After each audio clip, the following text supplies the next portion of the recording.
கர்த்தருடைய பரிசுத்த நாமத்திற்கு மகிமை உண்டாவதாக. இன்றைக்கான அனுதின ஆவிக்குரிய ஆகாரம். யாக்கோபு இப்போ முழுமையா 14 ஆண்டுகள் காலையிலேருந்து நைட்டு வர வேலை செஞ்சு லாபானுடைய ஆடுகளை மேய்ச்சி வந்தான். அவன் பல ஆண்டுகளா ஒரு திறமையான மேய்ப்பனா மாறியிருந்தான். பல வருட அனுபவத்தில் யாக்கோபு லாபானை பற்றி நிறைய கற்றுக்கிட்டான். மாமனாருடைய வார்த்தைகள் எவ்வளவு அழகாக இருந்தாலும் அதை முழுவதுமாக நம்ப முடியாதுன்னு அவனுக்கு தெரியும். திருமண விஷயத்தில் அவன் ஏமாற்றப்பட்டான். அவரை சரியாக கவனிக்கலன்னா நிச்சயம் யாக்கோபு இன்னொரு முறை வஞ்சிக்கப்படலாம். சம்பளம்னு வரக்கூடிய ஒவ்வொரு சூழ்நிலையையும் லாபான் பயன்படுத்தி கொள்ள முயற்சிப்பான்றதை அவன் அறிஞ்சிருந்தான்.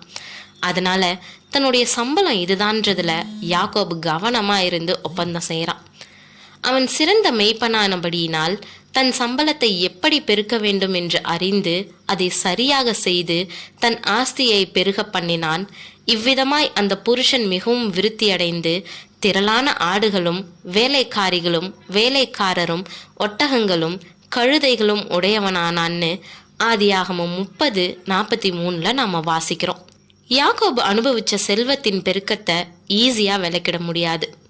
ஆபிரகாமும் ஈசாக்கும் தங்கள் வாழ்நாளில் செல்வத்தில் பெரிய வளர்ச்சியை அனுபவிச்சாங்க. ஆபிராம் மிருக ஜீவன்களும் வெள்ளியும் பொன்னுமான ஆஸ்திகளை உடைய சீமானா இருந்தான்னு ஆதியாகமம் 13:2 நாம் வாசிக்கிறோம். ஈசாக்கும் ஐஸ்வர்யவானாகி வர வர விருத்தி அடைந்து மகா பெரியவனானான்னு ஆதியாகமம் 26:13 வாசிக்கிறோம். ஆபிரகாமும் ஈசாக்கும் ஆசீர்வதிக்கப்பட்டதை போலவே தேவன் யாக்கோபையும் ஆசீர்வதிப்பென்ற தம்முடைய வாக்குத்தத்தத்தை நிறைவேற்றுறாரு. பின்பு லாபானுடைய குமாரர், எங்கள் தகப்பனுக்கு உண்டானவைகள் யாவையும் யாக்கோபு எடுத்துக்கொண்டான் என்றும் எங்கள் தகப்பனுடைய பொருளினாலே இந்த செல்வத்தை எல்லாம் அடைந்தான்னு சொன்ன வார்த்தைகளை யாக்கோபு கேட்டான். கர்த்தர் யாக்கோபை நோக்கி, உன் பிதாக்களுடைய தேசத்திற்கும் உன் இனத்தாரிடத்திற்கும் நீ திரும்பிப்போ, நான் உன்னோட கூட இருப்பேன் என்றார். பல வருடங்களா பேராசைக்காரனாகிய லாபானுடைய ஆதிக்கத்துக்கு கீழே யாக்கோபு வாழ்ந்தான்னு நாம் பார்த்தோம். கர்த்தர் யாக்கோபுனுடைய வாழ்க்கையில் பெரிய திட்டம் வச்சுருந்தாரு. ஆனால் அவன் வஞ்சனையும் பொறாமையும் பேராசையும் நிறைஞ்ச சூழ்நிலையில் வாழ்ந்துக்கிட்டு இருந்தான். கர்த்தர் அவனை தான் வாக்குத்தத்தம் பண்ணின கானானுக்கு திரும்பும்படி கட்டளையிட்டார். கர்த்தர் தாங்கிட்ட தனிப்பட்ட விதத்தில் வந்து ரொம்ப உறுதியான வார்த்தையை கொடுத்தப்போ யாக்கோபு உண்மையிலேயே மகிழ்ச்சி அடைஞ்சிருக்கணும். அவன் முதல்ல கானான்ல இருந்து புறப்பட்டப்போ கர்த்தர் அவனுக்கு கொடுத்த அந்த அற்புதமான வாக்குத்தத்தம் அவனுக்கு நினைவிருந்தது. நான் உன்னோடே இருப்பேன்னு கர்த்தர் சொல்லக்கூடிய வார்த்தையானது அவன் இப்பொழுது அனுபவிக்கக்கூடிய பிரச்சனையை விட மிக பெரியது. லேயாலையும் ராகேலையும் தனியாக அழைச்சி குடும்பமாக ஆலோசனை நடத்துகிறான் யாக்கோபு. லாபானுடைய முகமாற்றம், அவன் பிள்ளைகளுடைய பேச்சுகள் ஆபத்தான சூழ்நிலையை காட்டுதுன்றதை அவங்களுக்கு புரிய வைக்கிறான்.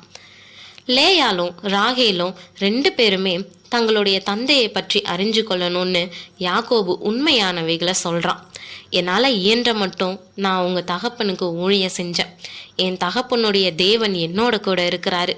லாபான் எனக்கு தீங்கு செய்ய அவர் அவனுக்கு இடம் கொடுக்கல. அப்படி இருந்தும் உங்கள் தகப்பனோ என்னை வஞ்சித்து என் சம்பளத்தை 10 முறை மாற்றினான். ஆனால் அவன் மந்தையெல்லாம் எடுத்து எனக்கு தேவன் கொடுத்தார்னு அவங்களுக்கு புரிய வைக்கிறான்.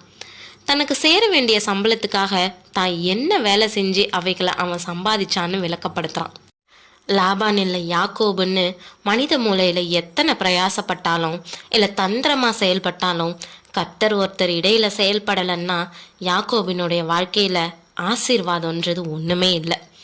அப்பொழுது அவர், உன் கண்களை ஏறெடுத்து பார், ஆடுகளோடே பொலியும் கடாக்கள் எல்லாம் கலப்பு நிறமும் புள்ளியும் வரியும் உள்ளவைகளாய் இருக்கிறது. லாபான் உனக்கு செய்கிற யாவையும் கண்டேன்.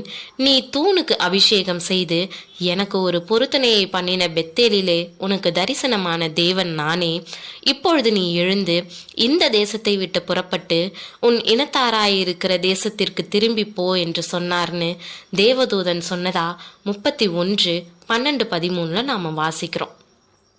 ஆம் பிரியமானவர்களே, நமக்கு நடக்கக்கூடிய எல்லாவற்றையும் காண்கிற தேவன் நமக்கு உண்டு.